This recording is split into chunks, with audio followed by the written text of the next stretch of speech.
Hello, this is your host, Todd Lewis of the Praise of Folly podcast. Today we're finishing our series on Alexander the Great, his Eastern campaigns. Now, before we pick up where we left off, the broad strategic picture here is that the Persian Empire is prostrate and destroyed. There really aren't any effective resistances left to Alexander, and technically he had achieved his goals.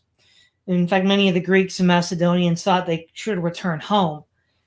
But Alexander wanted to keep on going to the furthest east, and for a couple of reasons. One, he wanted to control all of the former territory of the Persian Empire, even those territories outside of Persia proper.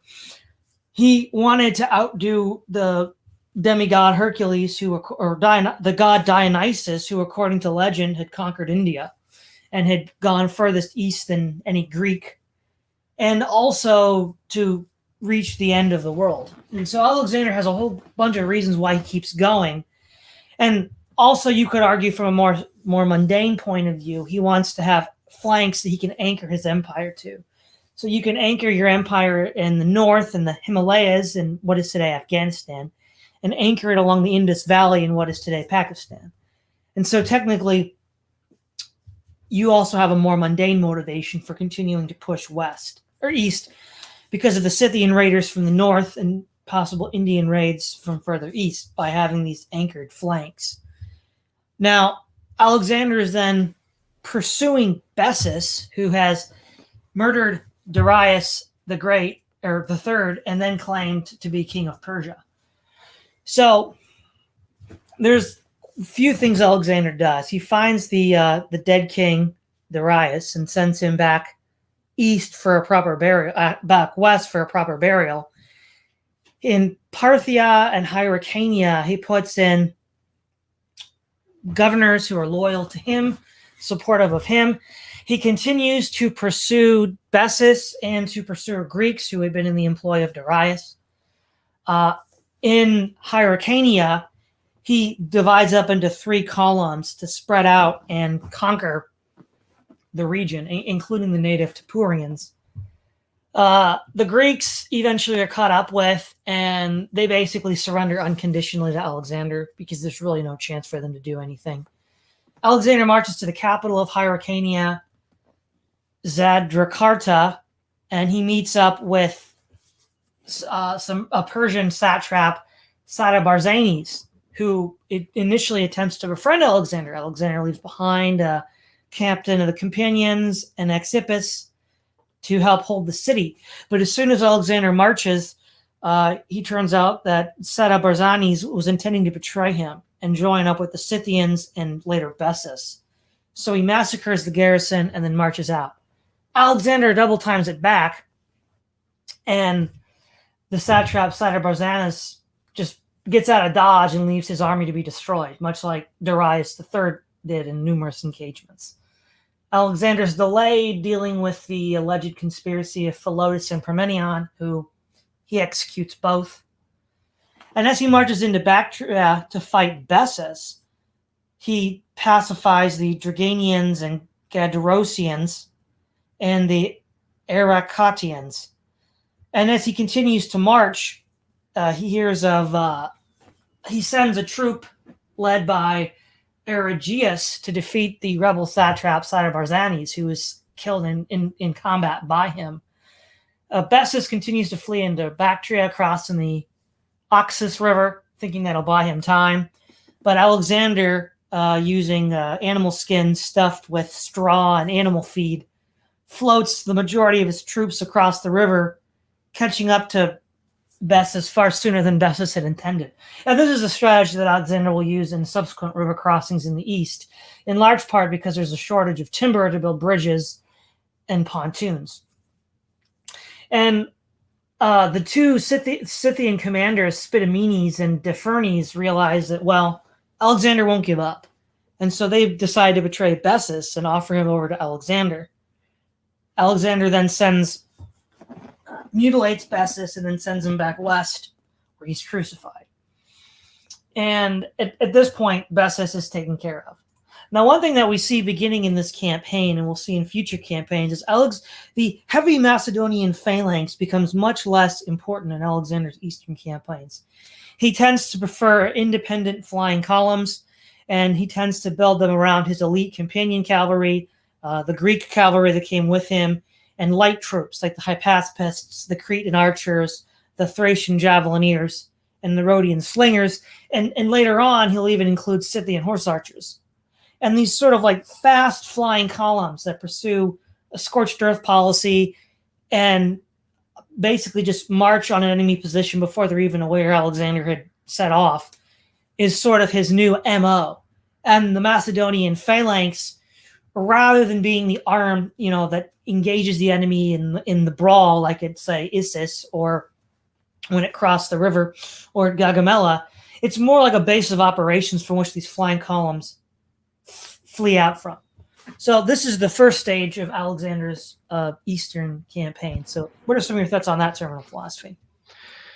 Yeah, I think that's a great introduction. And, just to take a brief step back to kind of look at the overall situation for Alexander, I think it's important for the viewer to know that, Gaugamela was really the last opportunity for Persia to regain some kind of offensive initiative. This is almost kind of the Stalingrad sort of esque situation for the Persians, where this was sort of the last opportunity to organize as many forces as possible to try and stop Alexander.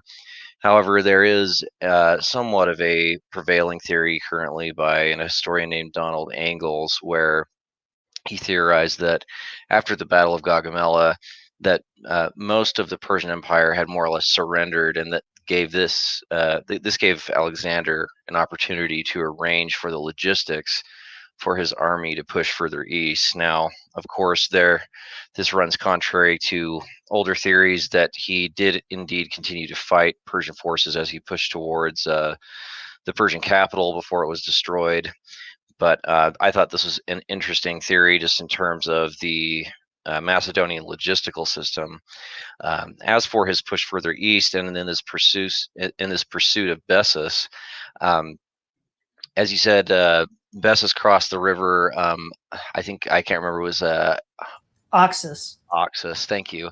And he, by the time Bessus had reached Bactria and had crossed the river, there was multiple attempts to sort of create a force of these eastern satrapies under of what was sort of left of the eastern portions of the Persian Empire.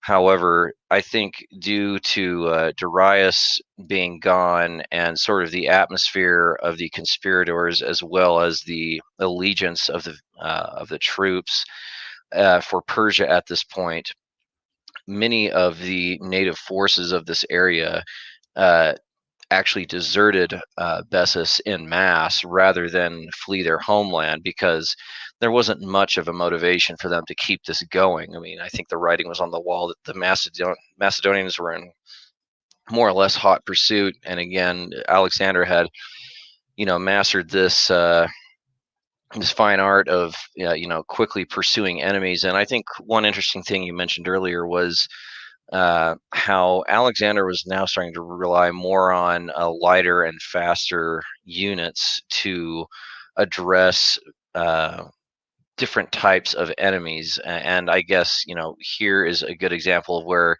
he's fighting sort of three enemies as far as I can tell. I mean, one, you have sort of the Scythians and the people of the steppe, or, at least nomads of the steppe, and then you have the remaining Persian forces, and then of course later on you'll have King Porus. So that's kind of really the three sort of categories of enemies that Alexander would be left to face.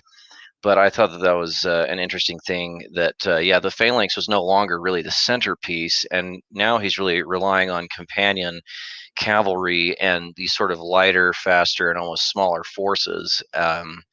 And this is kind of what would lead to the battle of Jaxartes and also Mariconda, where he's dealing with these various uprisings and sending out initially heavy force or lighter forces, excuse me. It's not really until Hydaspes that his main army is joined as one larger army, because in Bactria the force had split several times, and you had one of his generals, Craterus, was out with basically a regiment of his own campaigning on Alexander's behalf in Bactria. But and again, these forces were mostly dependent on captured horses of the steppe.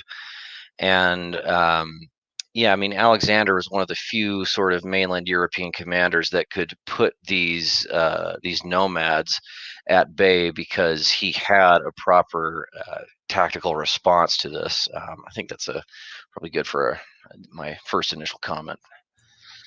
Yeah. Now, Spitamenes realizes that Alexander is going to continue east, so he rises up in Bactria and Sogdiana to bring resistance to Alexander, in part, allying with his local forces, and then later, Scythian forces from the steppe.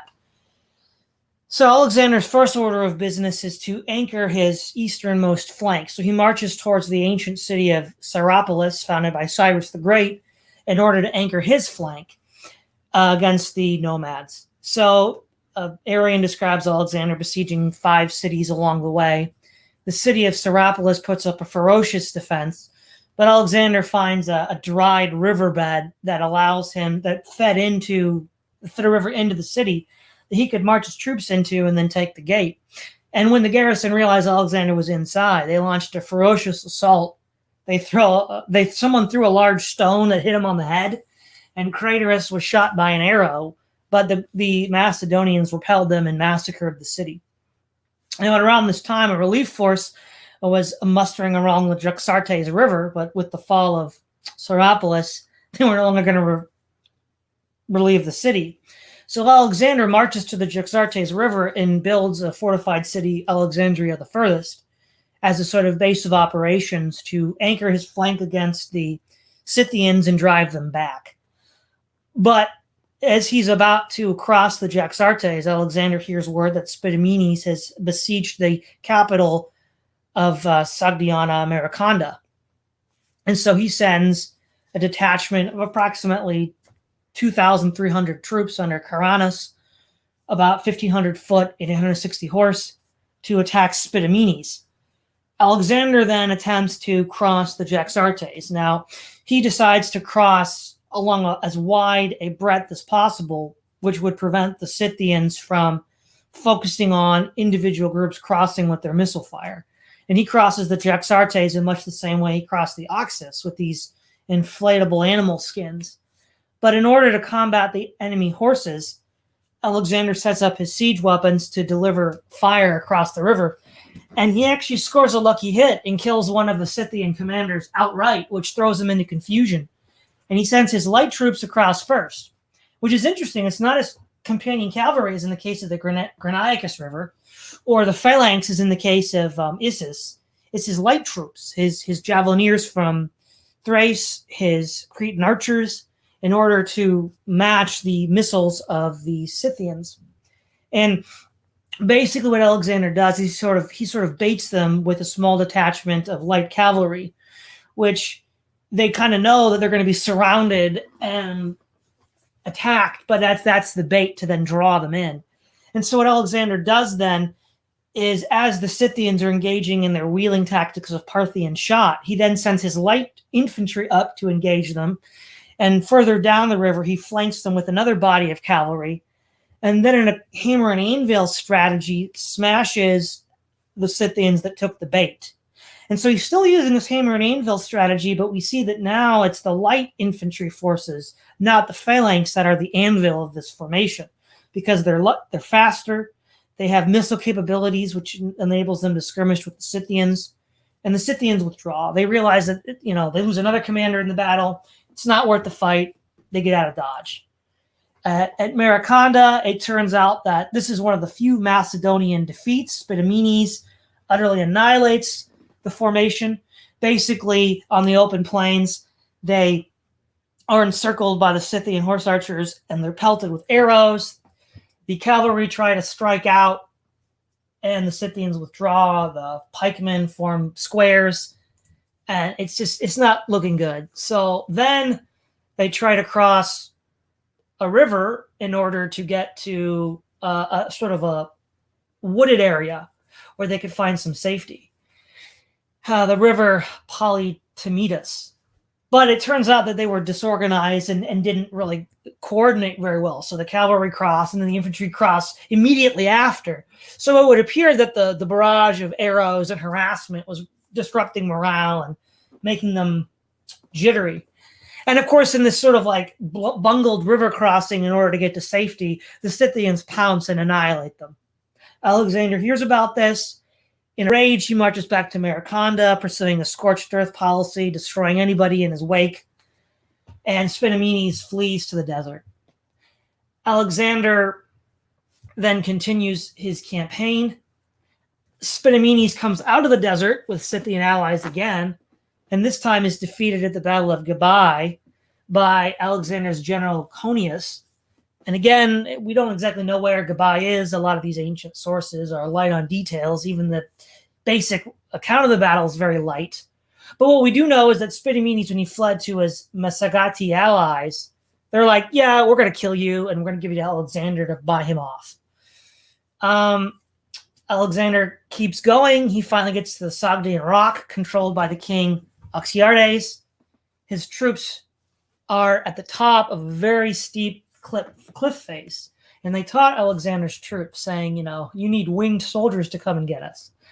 And so using their own ropes and tent pegs, they go rock climbing, and 300 picked men climb the rocks at night. And the Scythians are like, they're so shocked they just surrender.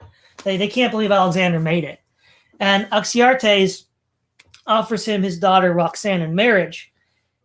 And during all of this campaign, there were some friendly Scythian princes to Alexander, such as Sisemithres, who offered him supplies and horses. And so through negotiations with friendly Scythians like Sisemithres and marriage alliances with Oxyartes, he's able to basically end the insurgency along with the death of Spinamenes in Scythia. And so the big picture of the Scythian campaign is that Alexander is fighting a mobile foe and a sort of guerrilla warfare hit and run strategy. And through a combination of the stick, massacring cities like Syrapolis, scorched earth policies as in the pursuit of Spinamenes, and judicious diplomatic alliances, and then tactical battlefield successes like at Gabai, he's able to bring the Scythians to heel with tribute. And at this point, he also incorporates Scythian horse archers into his own army. And again, the takeaway here is that Alexander's campaign was a series of flying columns by light forces, cavalry, infantry, and then again, the heavy phalanx is sort of in reserve. It's not in its normal pride of place role as it was in the Western campaigns. So some of your thoughts on the Scythian campaigns. Right. Well, Jaxartes was really interesting in the sense that I think you can comfortably make the argument here that if there was not any presence of artillery, that I don't think that that would have turned out well for Alexander. I mean, here's just a great example of sort of a covering fire on a sort of broader level. And as you mentioned before, Arian mentions that the crossing Jaxartes was as broad as possible, and this prevents sort of an acute concentration of missile fire from the Scythians. And then, of course, they take the bait, and then this is the perfect opportunity for Alexander to execute the hammer and anvil strategy, and this works quite well. As you say, at Mariconda, this is with the garrison attempting to be relieved, only to have that small detachment be lost. Alexander, of course, makes up for this because, in part, not many people talk about this, but the sort of command structure of the Scythians is very it's very family based, and actually there's evidence that a lot of the Scythians weren't willing to lose just thousands of men because back at home on the steppe there was a lot of feuding over the centuries between different families and warlords and various loyalties and sort of small family quasi gang warfare was quite common. And so Scythians, as you mentioned, some of these princes and warlords were sympathetic or friendly to Alexandria, like Sisamithres and several others. So you could see, I think this is plenty of evidence to suggest that they weren't just this united front against Alexander, like a nation. There was there was a peace to be dealt with back home on the steppe, and sort of the family politics at play. So I always thought that was an interesting that had an interesting influence on the command structure of battles. But yes, and I think as far as these moments that precede the Battle of Hydaspes, I think really, this is also another example of Alexander adopting more foreign military tactics as well. And this is some source of contention with he and his men, because at this point he had already adopted some of the Persian customs, and of course he encouraged his men to sort of assimilate into some of these cultures and to learn these local languages. And while this, I don't know if this was somewhat of a universally held contention with Alexander and his men, it's more that they were beginning to get upset that they were so far from home, and how long is this campaign going to go? And they didn't see it, probably for the average member of these phalanxes or these horsemen. There's almost no end in sight. Arrian, excuse me, the historian, the best contemporaneous historian for Alexander, it was either in his writing, I believe it was Arrian at least, that some of these longer logistical trips for the baggage trains to supply Alexander's army, well, one of the trips was all the way from Thrace and almost to the western portions of Bactria.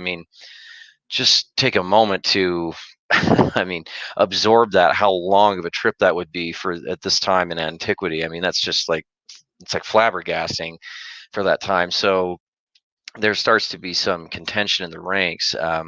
But despite the loss of the garrison at Marconda, you also have this. You have some wavering loyalties and sort of the beginnings of a mutiny, which I think we can later discuss here. But I think that's a fairly good coverage there of his campaign in Bactria. And as for the Battle of Gabai, where Spidomenes was ultimately tracked down by is it Conus or Conius? Yeah. One of Alexander's generals.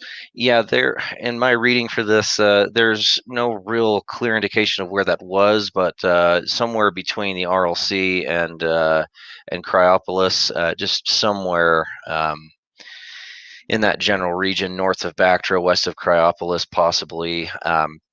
And that was actually a smaller battle, but I think Spidomenes had basically expelled all of his options.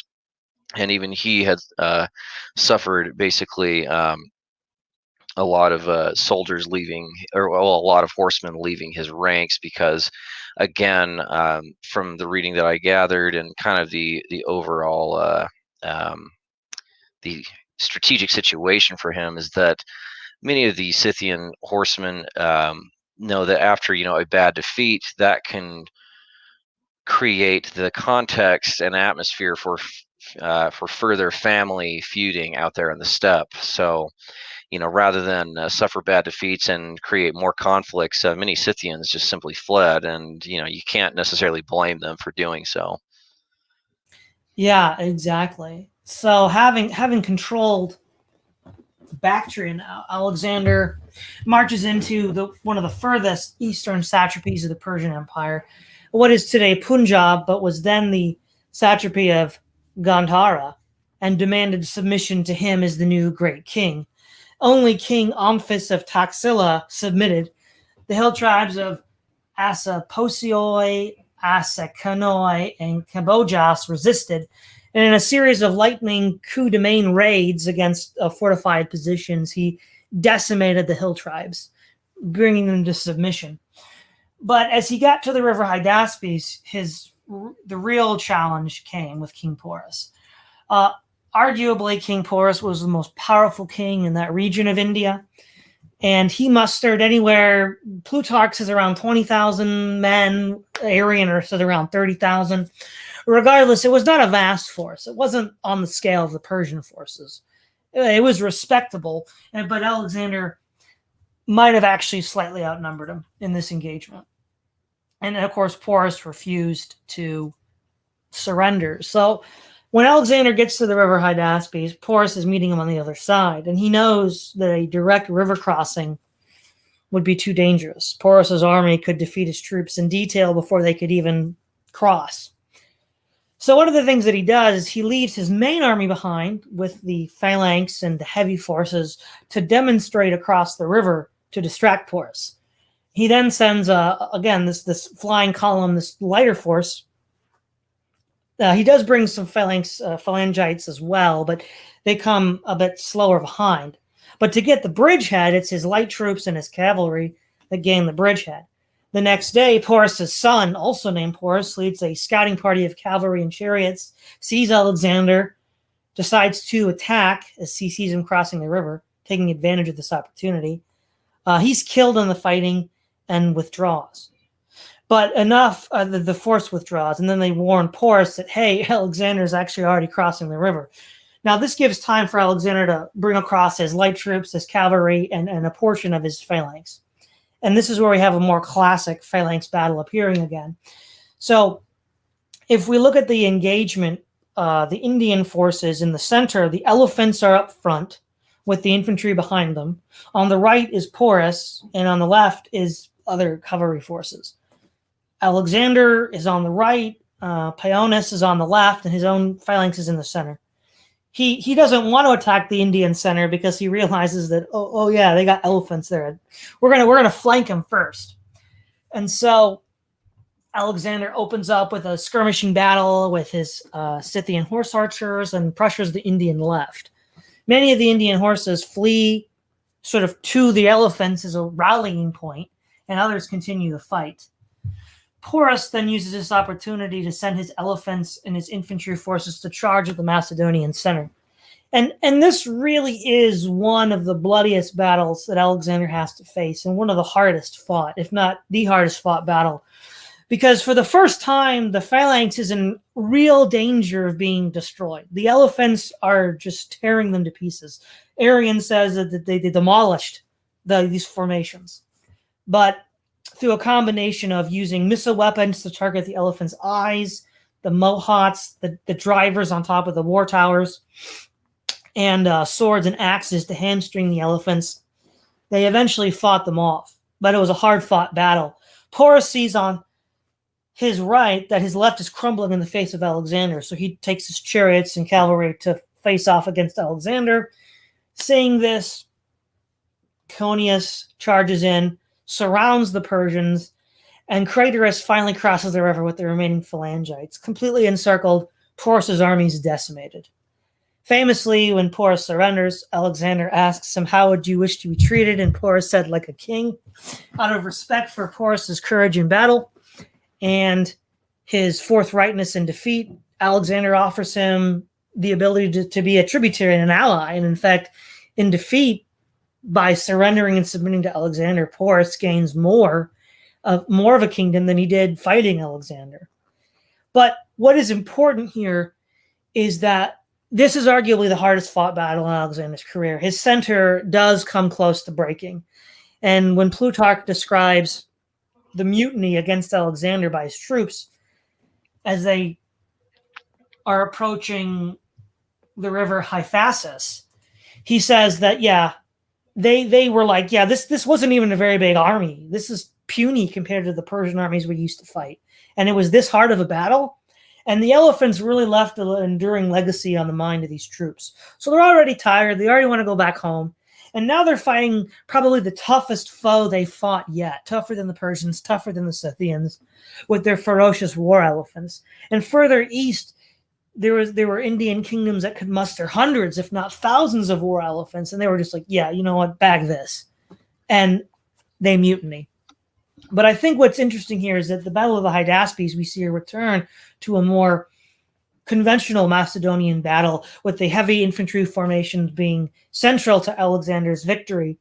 But we also see that the elephants were a ferocious force, and were really the only force the Indians had that were really much of any good. Their infantry were generally trash. Even later Indian generals, such as the great Marian leaders that united India against the Greeks, understood that a direct confrontation with the phalanx was not a good way to go with infantry. The cavalry weren't too bad. Again, the East generally can reach parity with the West on that level, if not exceed them. But it was really the elephants that were Porus's ace in the hole, and under other circumstances might have brought him victory. But the discipline of the phalanx, their determination, was finally what overcame the elephants. Less well-trained, less veteran force might have been swept away. Yeah, all great comments. With the Hydaspes, just as Alexander had these new and sort of robust siege tactics and weaponry that brought him so far east, well, the King Porus and his men, really the trick up their sleeve was these nasty war elephants. And there was with this battle at Hydaspes, there was believed to be something like anywhere from 100 to 200 war elephants with these basically these towers on top. And as you mentioned, this is sort of a return to the more classical battle formations of antiquity, where the phalanx comprises the main center, and then you have sides attempting to flank each other with cavalry and tie each other's center down.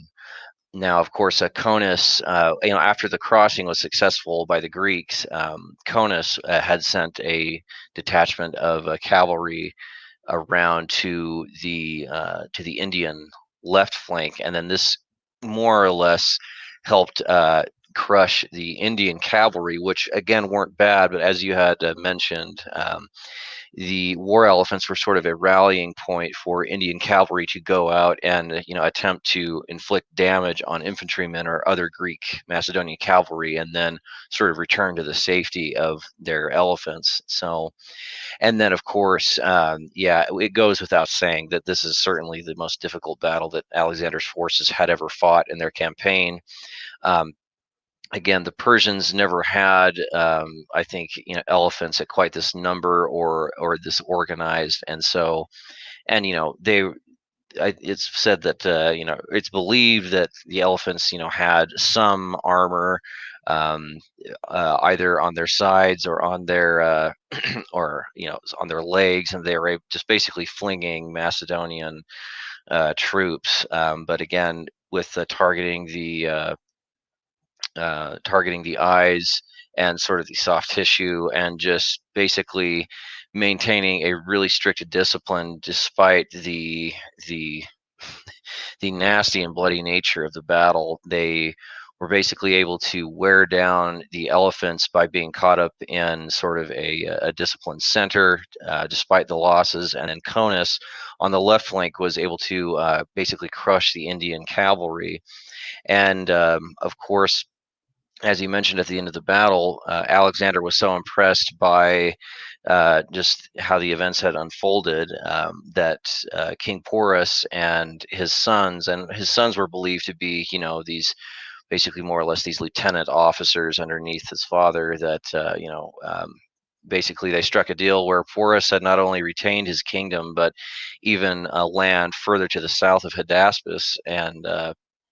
And so he had gained, just as long as he was loyal to Alexander, I mean, he gained more than I think he could have ever anticipated. But it wouldn't have been difficult to take a step back and look at all this and think that, how are we going to just go through more kingdoms? I mean, there's there was no, I mean, the knowledge of geography for a Macedonia in this part of the world was so sparse that there was going to be no hope of future campaigning further to the east, and they had no idea what was, laying before them. And Alexander also, according to Arian, is that he had ambitions to go on conquest through Arabia and also later on to Carthage. Now, of course, those plans would be brought to an end due to his early death in Babylon. But his troops were, utterly exhausted at this point. They had never gone this far east before. I mean, it goes without saying that a Macedonian force or a European mainland force had never traveled this far east. I mean, just that distance of traveling is basically unheard of at this time in history, let alone the logistical constraints that were placed upon the army. And so, of course, this leads to sort of a mutiny where it's believed that Alexander delivered some sort of famous speech to keep his to maintain the army, but there was no further campaigning because after this successful battle and winning a satrap for himself, as well as not only were the men tired, but they were also getting weary of this sort of this gradual adoption of various Persian customs, and so this was basically more or less the end for Alexander's conquest. And with the route going back to Macedonia, while they were certainly headed for Babylon first, was that Alexander marched his men across the Gedrosian Desert, which is part of southern Persia, and now he was basically more or less relying on some type of like a naval resupply. But I think I'm getting a little bit ahead here, but I think that's a decent sort of summary at the end of Alexander's campaign. Yeah, but from some of the ancient sources, again, I want to emphasize how important the threat of elephants were to the mutiny and to the Greeks not wanting to go further. This is from Plutarch's account of the life of Alexander. As for the Macedonians, however, their struggle with Porus blunted their courage and stayed their further advance into India. For having had all they could do to repulse an enemy who mustered only 20,000 foot and 2,000 horse, they violently opposed Alexander when he insisted on crossing the river Ganges, also the width of which, as they learned, was 32 furlongs, its depth 100 fathoms, while its banks on the further side were covered with multitudes of men-at-arms and horsemen and elephants, for they were told that the kings of the Gandarites and Prasei were awaiting them with 80,000 horsemen, 200,000 footmen, 8,000 chariots, and 6,000 elephants. Then the Greek Bactrian historian Megasthenes, in his History of India, writes, the Gangadhari, a nation which possessed a vast force of the largest sized elephants. Owing to this, their country has never been conquered by any foreign king, for all other nations dreaded the overwhelming number and strength of these animals. Thus, Alexander the Macedonian, after conquering all Asia, did not make war upon the Gangadhari as he did on the others. For when he had arrived with all his troops at the river, he abandoned as hopeless the invasion of the Gangadhari when he learned they possessed 4,000 elephants well trained and equipped for war. So, yeah, the elephants really were the Indians' salvation, and the Macedonians. Apparently, even Alexander was like, "Yeah, we're not taking this on." So he marches south to the Indus in order to not appear like he's retreating or he's been defeated. He wants to still make gains, break new ground. Some kings resist. Musicanus, who's defeated by his general Python. Another, Patala, surrenders, and we again see Alexander's carrot and the stick. Patala surrenders and is rewarded. Other kings that resist are destroyed. So the last major engagement of Alexander's career in the east is the siege of Mali, modern-day Multan. The Malians were a ferocious Indian tribe around the middle of the Indus River. And in order to defeat them, Alexander again splits up into 3 flying columns. He takes the river, and 2 of his generals take either side of the river. Crater is to the north. And so what he ends up doing then is sort of driving the Malians to the city of Multan. And so he engages in a scorched earth policy. He actually leaves the river, the Hydaspes River, marches across a desert area because, they don't expect an attack from the desert, crosses to the south of the city to encircle it, driving away the scattered defenders. And his troops finally converge on the city and take the outer walls. The inner wall is much more heavily defended. Alexander gets tired of waiting, grabs the scaling ladder, and charges up the wall like a madman, and kills 2 of the defenders and then is shot in the chest by an arrow. But it has the desired effect. His troops, shamed by their own cowardice, charge the wall, retrieve Alexander, and massacre the population. They then march south to the mouth of the Indus. Alexander creates a fleet with the Admiral Naupactus, who's supposed to sail along the coast of Persia to supply his troops as they march to the Cadrosian Desert. Now, some people argue, well, why did he cross the Cadrosian Desert? Was it to punish the troops for their mutiny? Was it to just overcome one more impossible obstacle? Or both? We may never truly know, but Alexander really ruined his army in the march over the Cadrosian Desert. He probably lost more men in the desert than he did fighting the Indians. And by the time he finally does get back to Susa and thence to Babylon, his forces are really bedraggled. And at this point, Alexander dies in Babylon, whether it was due to malaria, as it is modernly conceived, or due to assassination plots. I tend to think the assassination plot is more credible. A lot of the ancient sources argue that he was assassinated. In fact, there were supporters of Alexander who even accused Aristotle of behind the assassination, though no evidence was adduced to that. It tends to be more of a modern notion that malaria was what took him down, especially since in the Arian accounts, there's so many conspiracies against Alexander. It seems like this is just the one conspiracy that got him. But whether it was malaria or whether it was poison or assassination, his career was over. And I think looking at Alexander's career, one of the things that is striking is his army campaigned successfully over a wide diversity of terrain, from the mountains of Illyricum and the marshes of Thrace, Greece itself. The great expanse of Persia, river crossings, mountains in the Hindu Kush and Bactria, jungles in India, Persians, Scythians, Illyrians, Greeks, Indians. He seemed to just be this amazingly adaptive and dynamic individual who could react to almost any situation. Now, what was crucial, though, was not only Alexander's adaptiveness, but the fact that his father, Philip, created this army, which was sort of like a Swiss Army knife. It had the right tool for the right job every single time. And if it didn't have the right tool, Alexander would invent it, like his flying columns, incorporating Eastern methods of warfare into his army. And arguably, there was just the one thing that's striking about Alexander's opponents is that on the side of the Persians and the Scythians was just the rank cowardice and treachery. Darius was fleeing, Spinamides was fleeing, Bessus was fleeing, and then eventually they would get turned on by their own side and executed. And it seems like that those Eastern forces, as long as they were effeminate, cowardly, as his uncle fighting another Alexander of Epirus fighting the Italians, said, my cousin is fighting women, I'm fighting men. Well, when Alexander did fight men, the Indians, he had to quit. So that does seem to support his uncle's grudging complaint. So, but again, very seldom in history has a commander overcome so many diverse obstacles, both of terrain, logistics, and diverse armies, and emerged victorious.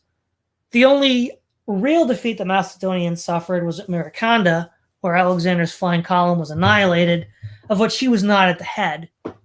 One could still argue that's a defeat for Alexander, because as is famously stated in the movie Patton, when he realizes he defeats Rommel, but Rommel isn't there because he's been recalled to Germany, one of his aides says, well, if you defeated Rommel's plans, you've defeated Rommel. So arguably you could say if Spidamines defeated Alexander's plans, he did defeat Alexander. That's somewhat debatable. Arrian says the only real defeat Alexander suffered was the mutiny at the Hyphasis River. But so what are some of your thoughts on the rest of this terminal philosophy? Yeah, I think those are all great comments. And yes, of course, there is the sort of the more minor campaign in the Indus Valley and the Kabul Valley that are less significant from Hydaspes. But certainly, with the siege of the Malian city, or at the Malian walls, where of course there's the famous depiction of Alexander, charging up the walls and beneath the walls with his men, and of course suffers an arrow wound.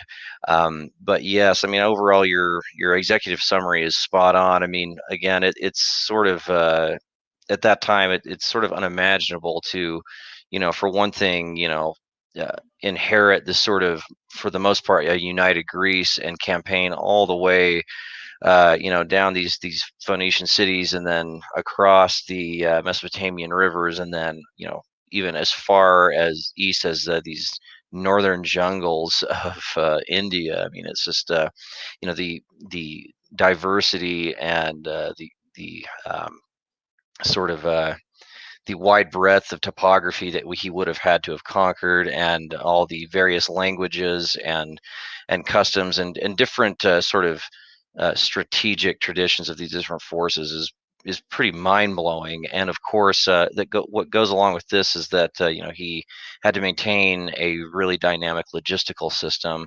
Many times throughout Alexander's campaign, in these almost 10 years of being away from Macedonia, there was this constant burning of carts and foraging and looting of cities, and delegating with farmers of the former Persian Achaemenid Empire, and and he was forced to sort of try new things for different situations. And as you said, he's almost a sort of Swiss Army knife, very dynamic and cunning commander.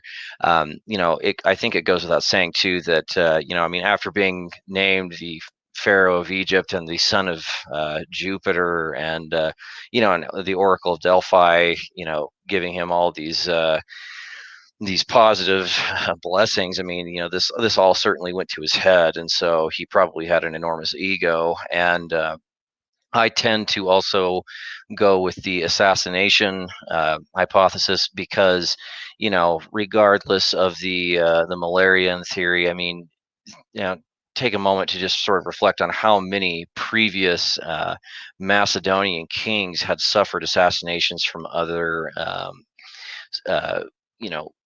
people in Macedonia. I mean, it was, yeah, it was a long, there's a long tradition in Macedonia of kings and these local aristocrats, being murdered over basically either trying to gain influence, or trying to gain control of the army. So I think that tends to be more of a contemporaneous theory as well. Arrian, details multiple attempts on Alexander, on his life, or for people to gain influence over him. And so, I think that the assassination theory holds more water personally. But he dies in Babylon, and I mean, I think before before I give any comments on the Diadochi wars or the wars of his successors, I mean, I think there is a reason why he's regarded as perhaps the best commander of antiquity, because of the amount of land that he and his men took, B, the logistical challenges that presented at that time in history, C, I mean, take a moment to just think about all of the topography that had to be conquered, and all of the various peoples, the languages, the different armies and peoples that he fought. I mean, the Persians had amassed these large sort of, again, Soviet-esque sort of conscripted armies, and then you have, of course, the Scythians with a completely different strategic approach of being almost entirely on horseback with the Parthian shot, and then you have the extremely formidable war elephants from India at the time. I mean, you step back and look at that for antiquity. I mean, it's just it's amazing that it even happened in the first place, let alone that it was pulled off. I mean, despite sort of the embarrassing loss of that detachment in Mariconda, he still had the loss wasn't so severe that he still had some tactical and strategic options to keep things alive. And then, just as a sort of a final comment on the men of King Porus, you and I have often spoken sort of in private as well as on other episodes, in that what really separates the quality of men of the Macedonian phalanx versus the regulars of King Porus and these guys from what is now modern day the Punjab region of India. Well, I think the difference lies somewhere within, if you're a regular infantryman that's part of it's part of a broader movement where the average person or the lowest person has some sort of sense of belonging or a sense of duty to that movement, and you're not just you're not just a worm. If you're elevated beyond the status of a worm, well, then that tends to have a positive outcome on fighting spirit, on morale, on some sort of there's something to all this, rather than oh yeah, you're just a nameless subject, which I think that was probably more part and parcel of the men of Porus, as well as all of the nameless, faceless men of the Persian hordes. At least in Alexander's men, and with Macedonia, there was at least this. I don't know. There was this atmosphere and this spirit de corps of sort of honor and duty towards, both to themselves as men, as well as to establishing a greater Macedonia, and I don't know. And Alexander, at least for all of his ego problems, at least had he had an affinity to his own men, and so I think that's what separates these regulars that Alexander regularly fought, or normally fought, versus the men of his phalanx.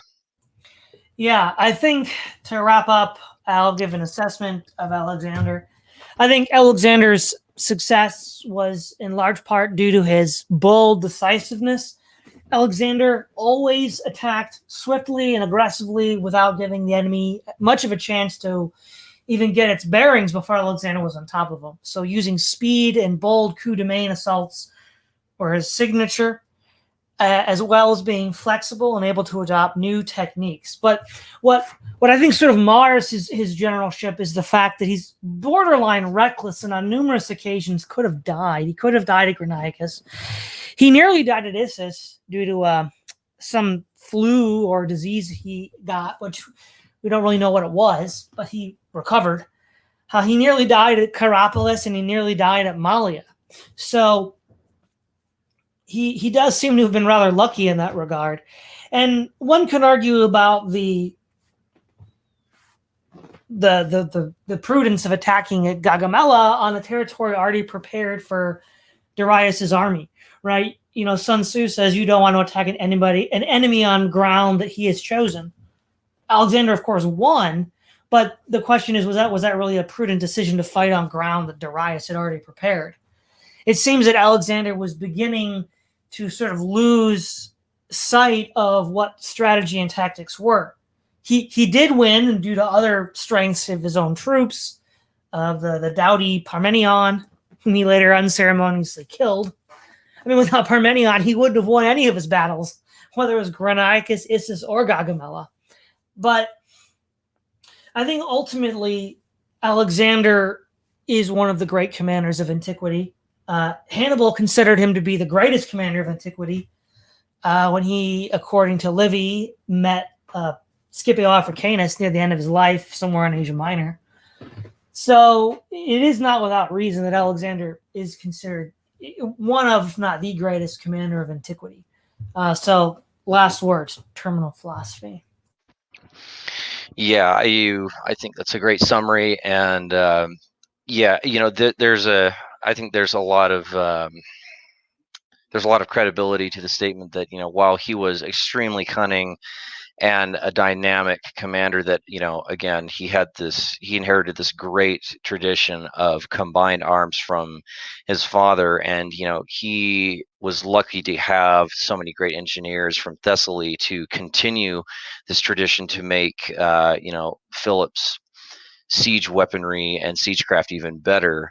But yes, there's almost this level of recklessness as well, and almost a carelessness for his own life, and he's willing to lay down everything at any moment, just to in the hopes of victory. But I think what saves Alexander is really the quality of his men, and as well as the variety of men that were fielded at one time. And yes, of course, Hannibal thought he was the best commander of antiquity. I mean, I think Hannibal, Alexander, as well as a few other Greek generals. I mean, he's certainly within the top five, if not the top two or three.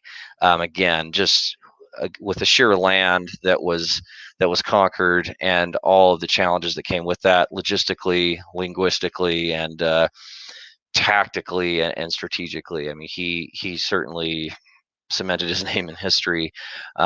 If anything, he just he died much before his time, and it would have been interesting to see a Macedonian empire that was under Alexander for at least another decade or two before he would have died at more of his expected age. But yeah, thanks again for always having me, and look forward to the next one. Yeah, thanks again, Terminal Philosophy. Again, don't forget to like, share, and subscribe. This is Todd Lewis of the Praise of Folly podcast, signing off.